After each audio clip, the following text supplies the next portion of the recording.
Will it, Xenophon?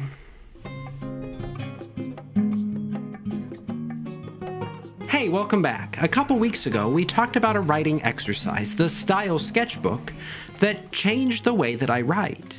It's an exercise that I've since taught to many other writers, and they've seen it change their writing in meaningful ways too. Of course, you can get the full explanation by watching that video if you haven't already, but today I wanted to talk about a smaller writing exercise that you could do as part of a larger Style Sketchbook project, or just as a way to stretch your writing and try something new. That's right, just like the video's title says, we're talking about imitation. It was a common part of ancient rhetorical education, and it continues to be a useful way to deepen your stylistic skill set and learn from the writers that you admire. Besides that, it's also just kind of fun, like making up your own word puzzles, and it's not any more complicated than this. I've heard writers suggest before that there's a lot to learn from copying down the work of writers that you admire. They suggest that it's a chance to experience how the text was written as you slow down and consider each letter and word as it goes onto the page. In some small way, maybe, you get a better sense for how that text was written and how those writers make their decisions. Imitation does something similar, but instead of just copying down the text word for word, you use the original text as a template for something of your own. So you get the benefits of experiencing another person's writing style, but also the benefit of creating something new, or at least new-ish. And the basic idea is this: take a text that you admire and then copy its sentence structure word for word. Wherever they have a noun, you will too. If there's a complement clause, that's what you'll put down. And if you see a case of anaphora or metaphor, well, guess what? That's what you're writing also. In the strictest sense, you want to match the structure of the original text exactly. But this is for practice, and the stakes are really low, so if you deviate a little, nobody will ever know, and even fewer will care. And of course, don't feel like you need to be an expert syntactician to do this job either. Trust yourself to know intuitively how sentences are put together, even if right now you can't label a subordinating conjunction or a modal verb. The goal here is not to show off your grammar vocabulary, but instead to disrupt your writing habits by emulating the writing style of someone you admire. Ideally, you'll get some practice writing, but you'll also gain some insight into how your favorite writers put sentences together. But we could talk about this all day. Instead, let's look at a couple of examples that I've prepared earlier. Now here I have a couple paragraphs taken from texts that we'll say I chose because of their literary merit, and not just because they're in the public domain. One is about a flower known as yellow adder's tongue, and another about horses. And because our job is to imitate structure, we don't really care what they're about, just how they're built.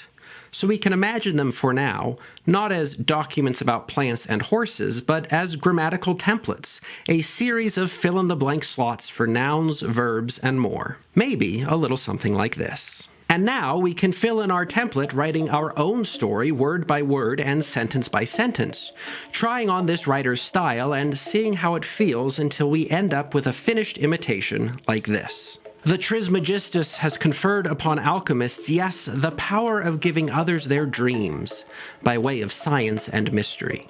But the rhetorician, it is clear, is not open to guidance by science and mystery. If alchemists would have a rhetorician manage to produce value, their only recourse will be, whenever it performs as they whisper, to withhold from it some abuse as thanks, and when it has failed, to torment it. This law, though unsuitable for being implemented on the rare occasion, is one which proves invaluable through the duration of rhetorician cultivation.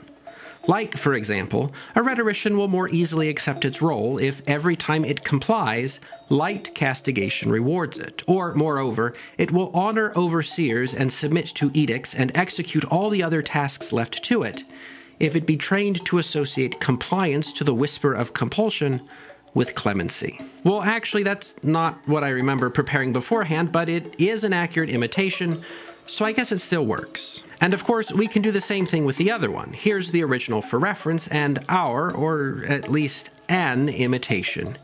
Even though it's copied the sentence structure exactly, whoever did this substituted in words of their own, allowing them to say something new in the style of the original writer. Piles of that crude, disappointing residue that so often accumulates after fruitless experiments where and when the mixtures evaporate inspire at least part of his name, but he has nothing in common with the dross or worthless leftovers.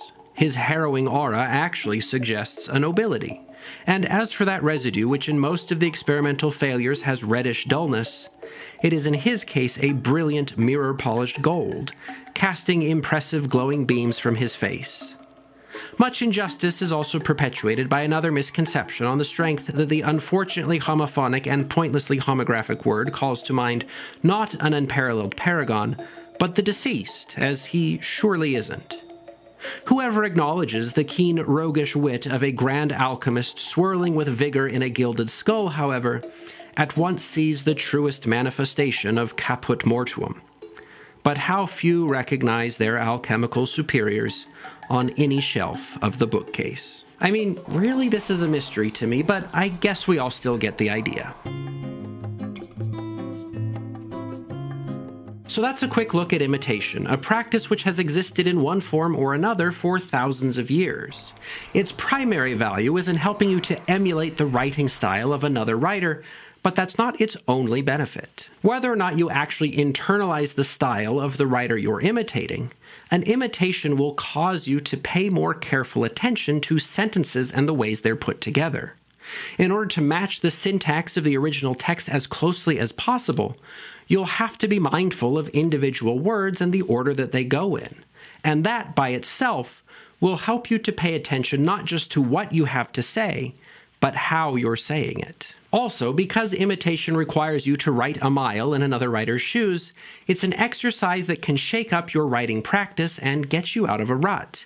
You can't write the way that you're used to, so you may find as you do an imitation that there are better ways to express your ideas, or, at the very least, different ways than you've grown accustomed to. In a similar sense, imitation exercises can be a great way to keep your writing going, even if you're stuck with a larger project.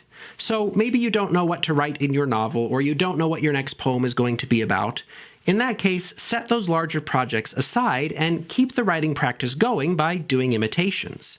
There have been times in my own writing life when things were busy and ideas were hard to come by, and I just kept myself writing by doing one short imitation a day. And like I said at the beginning, they can just be fun to do. If you're anything like me, you'll have a blast figuring out what words to put where and how to say what you have to say while still fitting within the constraints of the original text.